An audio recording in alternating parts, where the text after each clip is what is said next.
जय हिंद। जय भारत। वंदे मातरम। मैं रविंद्र फौजी। साथियों, कल से एक खबर बहुत ही ज़्यादा वायरल हो रही है, आप सब तक पहुंच गई होगी। और जिस तक नहीं पहुंची है, मैं चाहता हूं इस वीडियो को पूरा देखें और अपने बाकी साथियों तक भी इस खबर को जरूर पहुंचाएं, क्योंकि ये खबर कहीं ना कहीं आपके लिए मुसीबत बनने वाली है। आप सभी को पता है कि ईसीएच में 100 करोड़ के घोटाले की एक खबर उजागर हुई है। फर्जी बिल, फर्जी बंदे, फर्जी रिपोर्टें, इस तरह का एक खेल सीबीआई ने पकड़ा है, जिसमें दिखाया गया है कि सिर्फ मात्र ट्राई सिटी 3 जगह, चंडीगढ़, माहौली और पंचकुला, इन 3 जगहों पर ही 100 करोड़ के बिल पास हुए हैं।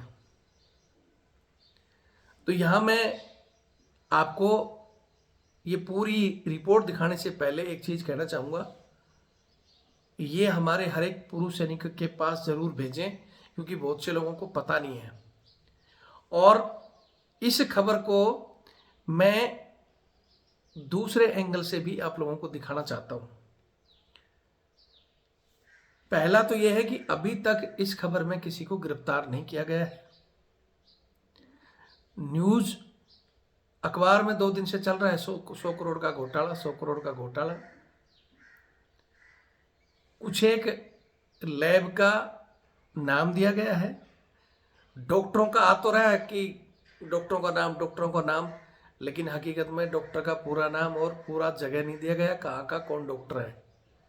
कुछ ये भी कहे गए हैं इसमें कि इसमें जो फर्जी मरीज दिखाए गए हैं वो हरियाणा, पंजाब, जम्मू और हिमाचल के कुछ एक सैनिक भी इसमें शामिल थे, जिनको लाया गया कि भाई तुम्हें भी कुछ मिलेगा, तुम सिर्फ आ जाओ और तुम्हारे को फर्जी दिखाएंगे और तुम्हें भी हिस्सा मिलेगा। इस तरह की बातें इसमें चल रही हैं। क्या है पूरा खुलासा मैं आपको जरूर बताऊंगा, लेकिन हालांकि मैं इस खबर की पुष्टि नहीं करता, ना ही तो 100 करोड़ का जो पकड़ा गया है उसकी, और दूसरी एक और खबर जो हम कुछ लोग बैठे चर्चा कर रहे थे, हालांकि अब ये गलत है सही आप जरूर बताएं। सबसे बड़ी बात तो यह है, आप लोगों को पता है कि कुछ दिन से लगातार हमारे बहुत से अधिकारी और कुछ कांग्रेस के लोग, बहुत से लोग ईसीएच में पूरा बजट नहीं दिया जा रहा, सरकार की आलोचना कर रहे हैं कि भाई सरकार ने पूरा बजट नहीं दिया। बहुत सी हॉस्पिटलें मरीजों को, जो हमारे एक्स सर्विसमैन हैं, उनको कहती है कि नहीं नहीं जी, हम आपको अटेंड नहीं करेंगे, आपके बिल नहीं आते, ये नहीं आते। इस तरह की चर्चाएं चल रही हैं। तो कहीं ना कहीं सरकार पर थोड़ा सा प्रेशर तो है इस चीज़ का कि भाई पूर्व सैनिकों को भड़काया जा रहा है। लेकिन अब ये रेड में सरकार, जो सीबीआई ने ये रेड डाली है और ये खबर वायरल हो रही है, तो जहाँ तक हमने बहुत सी सीबीआई की रेड देखी है, उसमें तुरंत जो पकड़ा जाता है उसका बाकायदा नाम और चेहरा खुले में आता है। बहुत से कुछ दिन पहले एक हमारे ही भिवानी में एक कर्नल साहब पकड़े गए थे, तुरंत उनका नाम और सब कुछ आ गया। तो फिर यहाँ सीबीआई क्यों नहीं पूरी प्रॉपर एफआईआर दिखा रही, और क्यों नहीं किस किस को गिरफ्तार किया है, क्या हार्ड डिस्क पकड़ी गई है, क्यों नहीं दिखा रही है? वो भी कह रही है जांच चल रही है। अगर जांच ही चल रही है तो फिर आपने 100 करोड़ कैसे बता दिया? मतलब तुक्का मार दिया। आप सभी को पता है कि कहीं ना कहीं हमारी सरकार इन एजेंसियों का दुरुपयोग करती है, चाहे वो ईडी हो, चाहे सीबीआई हो,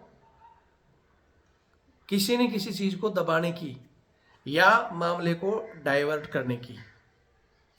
तो मैं पुष्टि नहीं करता, लेकिन हो सकता है कि जो ईसीएच की मांग उठाई जा रही है कि भाई सैनिकों का ठीक से इलाज हो, और सरकार का फर्ज है कि जो देश सेवा करके आते हैं उनके परिवारों की या उनको रिटायरमेंट के बाद पूरा इलाज देना, ये सरकार का कर्तव्य है। इसी वजह से ये 2003 में ईसीएच हमारा जो बनाया गया था कि इनको अच्छे से इलाज मिले, लेकिन अब उसके लिए पूरा फंड दिया नहीं गया, और फंड नहीं दिया गया तो कुछ लोगों ने आवाज़ उठाई। अब उस मामले को डाइवर्ट करने के लिए हो सकता है एक 100 करोड़ का सीबीआई के नाम से एक हल्ला उड़ा दिया गया हो। जिन लोगों ने ये खबरें उजागर करी हैं, जिन पत्रकारों ने, हालांकि पत्रकार तो मेरे जैसे होते हैं, खबर मिली और उसको छाप देते हैं। उन्होंने छाप दिया कि हाँ भाई सीबीआई की रेड तो पड़ी है, सीबीआई की 4 गाड़ी आई, किसी भी ऑफिस में जांच पूछ की, फिर थोड़ा सा खबर लीक हुई और उसको छाप दिया बड़ा कड़ा के। लेकिन कहीं भी एग्जैक्ट नहीं तो सीबीआई ने 100 करोड़ का आंकड़ा दिया है, ठीक है, और ना ही अभी तक खुलासा किया है पूरा। फिर ये खबरें कहाँ से आ रही हैं, या आ रही हैं तो जानबूझकर क्या सरकार करवा रही है ये, कि सीबीआई की ये जो सैनिक मांग उठा रहे हैं इसको डाइवर्ट किया जाए। क्योंकि अब सब लोग भूल जाएंगे कि भाई कुछ लोग हमारे ईसीएच के लिए लगातार चिट्ठियां लिख रहे हैं सरकार को कि आप जो हॉस्पिटल हैं उनको बजट पूरा दे नहीं रहे, और बजट नहीं दे रहे इसलिए वहां इलाज नहीं हो पा रहा। अब उस चीज को डाइवर्ट करने के लिए या एक ड्रामा करने के लिए 4 गाड़ी भेजो, 4 जगह छापे मारो कि भाई अब तो हम और सख्ती करेंगे, क्योंकि तुम लोग तो फर्जी बिल उठा रहे हो।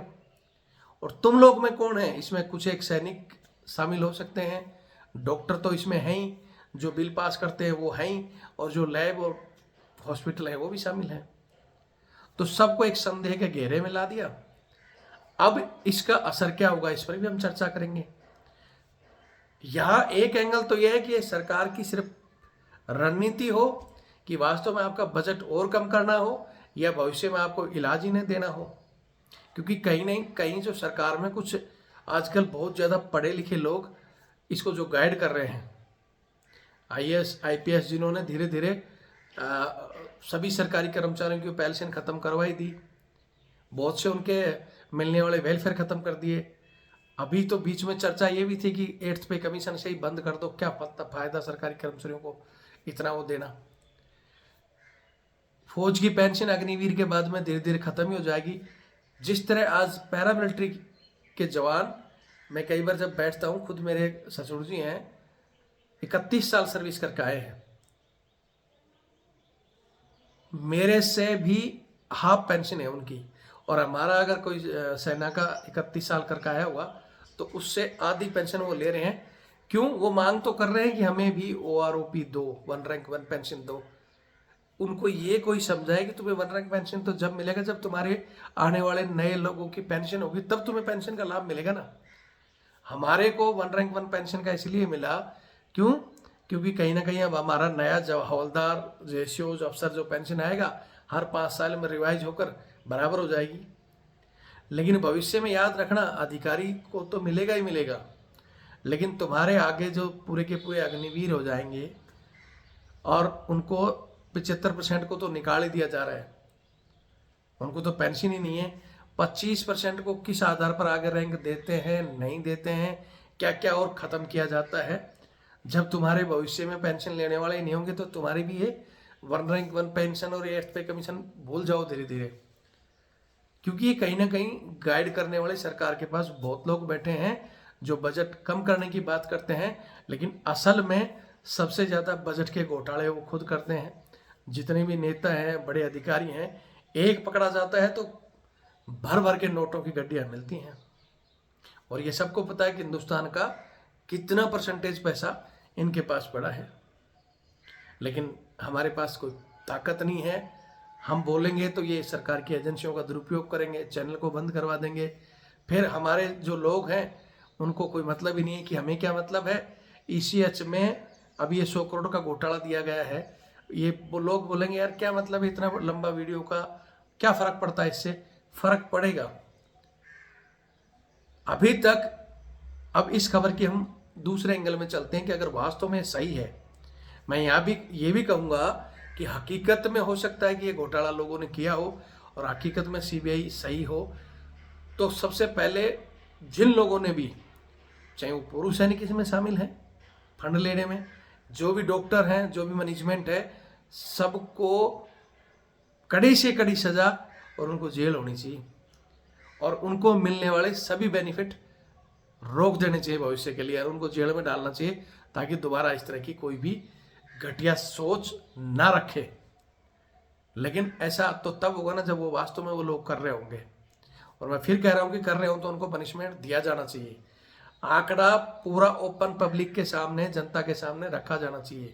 मैं वहाँ चंडीगढ़, माहौली और ये पंचकुला की जो बात की जा रही है, आपको ये भी बता दूं कि वो ज़्यादातर हमारे वहाँ एक्स सर्विसमैन बाहर से जो आते हैं वो तो फिर भी ओआरएस रैंक के हैं, लेकिन जिस जगह की ये बात की जा रही है हमारे बहुत अच्छे अधिकारी ज़्यादातर शटल है वहाँ। तो मैं उन अधिकारियों से निवेदन करूँगा कि आप भी इस खबर पर थोड़ा सा ध्यान दें। आप जहाँ जहाँ ये अखबारों में नाम दिया जा रहा है, जिस जिस डायग्नोस्टिक सेंटर का, लैब का नाम है, जिस भी और एजेंसियों का नाम आ रहा है, जिन डॉक्टरों का नाम आ रहा है, एक बार आप लोगों का फर्ज बनता है वहाँ जाकर चेक करना कि क्या वास्तव में अखबार में छपा नाम या जो दिखाया जा रहा है वो ग्राउंड में है, या ये भी एक फर्जी ही ड्रामा कर रहे हैं। जिस तरह दिखाया जा रहा है नहीं कि भाई फर्जी बंदे को भर्ती किया, फर्जी उसकी रिपोर्टें तैयार की और फर्जी उसको बिल और उसके बाद में बांट लिया गया।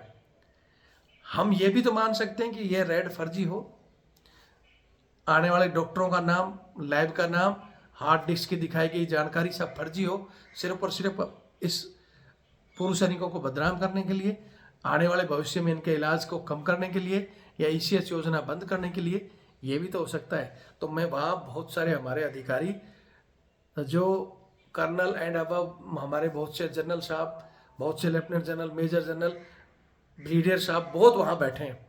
तो उनसे मैं हाथ जोड़कर रिक्वेस्ट करूँगा कि ये लड़ाई आपकी और हमारी सरकार के खिलाफ है, और साथ में अगर उन लोगों ने भ्रष्टाचार किया तो उन भ्रष्टाचारियों के खिलाफ है। तो आप लोग भी पहल करें, अगर वो भ्रष्टाचारी हैं तो सीबीआई का साथ देकर हर एक भ्रष्टाचारी को अंदर करवाइए। और अगर सिर्फ ड्रामा कर रही है सरकार और हमारे बंद करने की तैयारी कर रही है, तो आप थोड़ा सा पहल करें और इसकी खबर को बिल्कुल जहाँ दिखाती है वहाँ जाकर देखें कि क्या वो डॉक्टर है, क्या वो लैब है, क्या वहाँ इस तरह के घोटाले हुए हैं। 100 करोड़ का जवाब मांगे सरकार से, वरना भविष्य में आपकी ये स्कीम भी ठंडे बस्ते में चली जाएगी। मैं ये वीडियो अपने अकेले के आधार पर नहीं, बहुत से लोगों से चर्चा कर बात करके ही बना रहा हूँ। तो मैं चाहता हूँ और आप लोग जुड़े हुए भी अपने अपने कमेंट्स दें। एक चीज़ यहाँ कहना चाहता हूँ आपको, इस खबर का मैं पूरा विवरण भी बता देता हूँ किस तरह खबर छपी है। ये जो मैंने जो 3 जगह बताई हैं ट्राई सिटी, वहाँ एकाएक कल कोई अखबार कल की बता रहा है, कोई परसों की बता रहा है कि भाई रेड डली है, एक साथ सीबीआई ने छापे मारे हैं, जिसमें चंडीगढ़ और दिल्ली की सीबीआई की एजेंसी की टीमें थी। छापे मारने के बाद एक डायग्नोस्टिक सेंटर का नाम है जिसकी हार्ड डिस्क बरामद की गई है, उसका नाम भी दिया गया है। लेकिन हम कैसे माने कि वो नाम ग्राउंड में था या नहीं था या की है, वो काम है वहाँ के वालों का।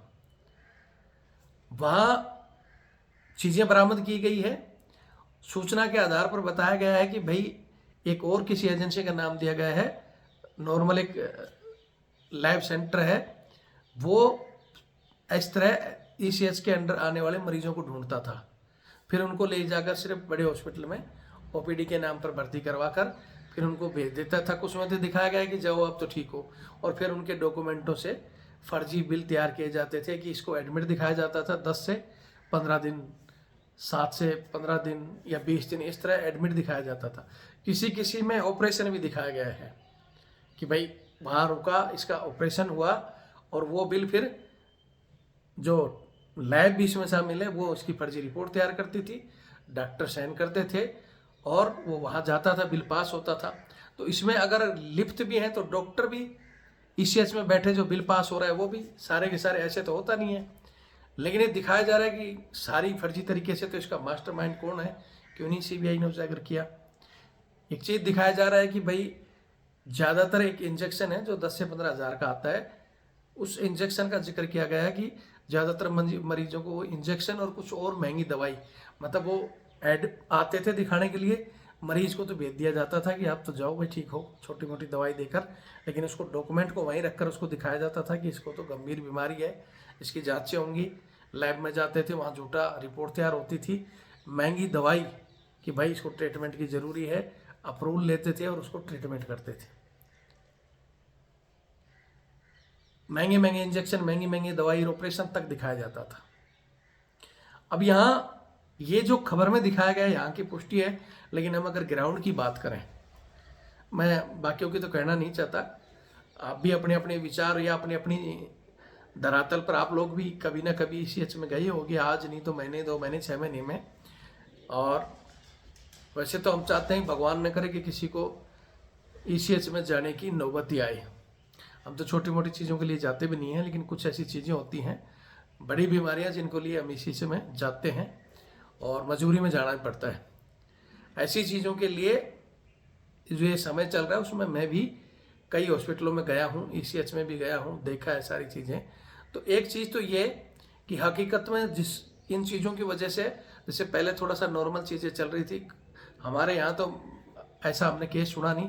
बीच में राजस्थान के भी कुछ केस सामने आए थे, लेकिन उसमें मरीजों का जिक्र किया गया था। ये ज़्यादातर जो वायरल खबरें भास्कर या जो भी चलाता है कि इनकी पड़ताल हो रही है, हमने ऐसे कर दिया, तो उसमें बीच में राजस्थान में भी दिया गया था कि भाई ऐसे इस हॉस्पिटल में ईसीएच उसको भर्ती दिखा दिया गया, फर्जी बिल, और वो बंदा वहाँ था ही नहीं। हमने बंदे से पूछा तो बंदा बोला मैं तो कभी गया ही नहीं। बंदा गया ही नहीं तो फिर कैसे दिखाया गया? उसका कार्ड तो आया होगा, कहाँ से कार्ड आया? या कुछ ऐसे दिखा देते हैं कि ढूंढते हैं कि भाई ठीक है तेरे को भी हिस्सा मिलेगा, चल तो सिर्फ एक बार कागज़ दे दे और घर रहे, और लास्ट वाला दिन फ़ोटो खिंचा लिया जाना। तो कुछ लोग तो हकीकत में इसके आदी हैं, जहाँ जब वो आपने देखा होगा नौकरी करते हुए भी, चाहे वो जवान हो चाहे जैसे हो, और ख़ासकर अधिकारी जिनका पेट वहाँ नौकरी में अपनी तनख्वाह से कभी नहीं बढ़ता, वो वहाँ भी कहीं ना कहीं फंड गबन करने की कोशिश करते हैं, चाहे वो जवानों का फंड हो, मेंटेनेंस का फंड हो। तो जिनको वहाँ आदत पड़ जाती है फ्री का खाने की, वो बाहर आकर भी करेंगे। तो कहीं ना कहीं वो लोग तो इसमें शामिल हैं, अगर ये कहानी हकीकत है तो। लेकिन अच्छे लोग हैं, वो इस चीज़ को सही में उजागर कर सकते हैं। उनकी वजह से कई बार सख्ताई हो जाती है, सब ईसीएच में सख्ताई है। और अब बार बार जैसे एक भिवानी में और कई जगह से घोटाले आए थे, उसके बाद में सख्ताई भी हो गई।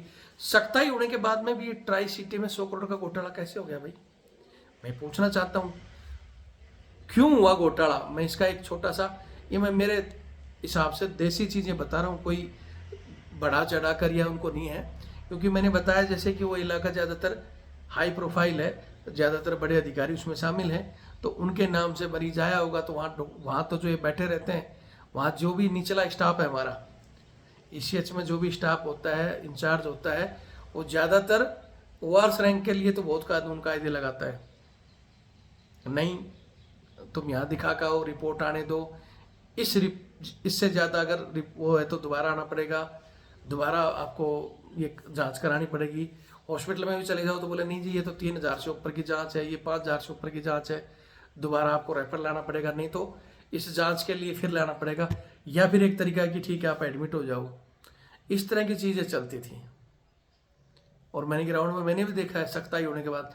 लेकिन वहाँ हाई प्रोफाइल होने के बाद में अगर ज़्यादातर घोटाले हुए होंगे तो फिर उसमें बहुत बड़े अधिकारियों के नाम या जो कार्ड हैं वो भी सरकार इस उजागर करे कि ईसीएच ने अच्छे से देखा क्यों नहीं भाई। बिल आ रहा है धड़ल्ले से, क्योंकि बिल बड़े लेवल का है तो किसकी हिम्मत जो बोल जाए। या तो ये हुआ है या फिर वो खुद लोग शामिल हैं, दूसरा एंगल ये है। और तीसरा एंगल मैंने बता दिया कि सरकार धीरे धीरे एक्स सर्विसमैन को और कुछ लोगों को इनको बदनाम करके इस स्कीम को धीरे धीरे बैकफुट पर लाना चाहती है, बजट कम करते करते ख़त्म ही करना चाहती है। जैसा मैं बता रहा था मेरे अनुभव के आधार पर कि हम लोग जाते हैं, बीच में सख्ताई हुई तो हम भी खुद ही ईसीएच में गए, जबकि जुनून समस्याओं के लिए मैंने देखा जिस बंदे का ऑपरेशन हुआ है, भाई ऑपरेशन हुआ है तो अच्छी तरह से दिख रहा है ना, वो भी रेफर के लिए दोबारा जांच के लिए आ रहा है, तो उसको भी कह रहा है कि हाँ दिखाओ भाई प्रॉपर कागज़ वगैरह, प्रॉपर कागज़ चेक कर रहे हैं, इतने का बिल है, तो उसको दोबारा भी आना पड़ रहा है। तो जब ये सारी चीज़ें होती हैं, ज़्यादा ये दिखा रहे हैं कि 5-5 लाख के बिल उठाए गए हैं, तो ऐसी स्थिति में दोबारा भी कार्ड आया होगा उसका। एक बार ऐसे तो नहीं कि उसको आया कागज़ और उसको घर भेज दिया और फिर वो उसका कार्ड तो नहीं रखा होगा, तो दोबारा कैसे उसका कार्ड आया अप्रूवल होने के लिए, कैसे बिल पास आया, इसको खुलकर सीबीआई और वो लोग समझाएं कि इतनी सख्ती के बाद भी ये क्यों हुआ, या फिर ये फर्जी ड्रामा ही है। मैं तो अभी भी कह रहा हूँ कि मुझे 75% ड्रामा लग रहा है, 25% हकीकत भी हो सकता है। हकीकत है तो भी इसमें कहीं ना कहीं वही बात है कि जिसकी आदत शुरू से रही है उन लोगों की आदत कभी सुधरेगी नहीं। उनको ही बैठाया जाता है तो वो खाने की आदत छोड़ नहीं सकते कि कहाँ से क्या खाना है। शामिल तो वो लोग भी हैं।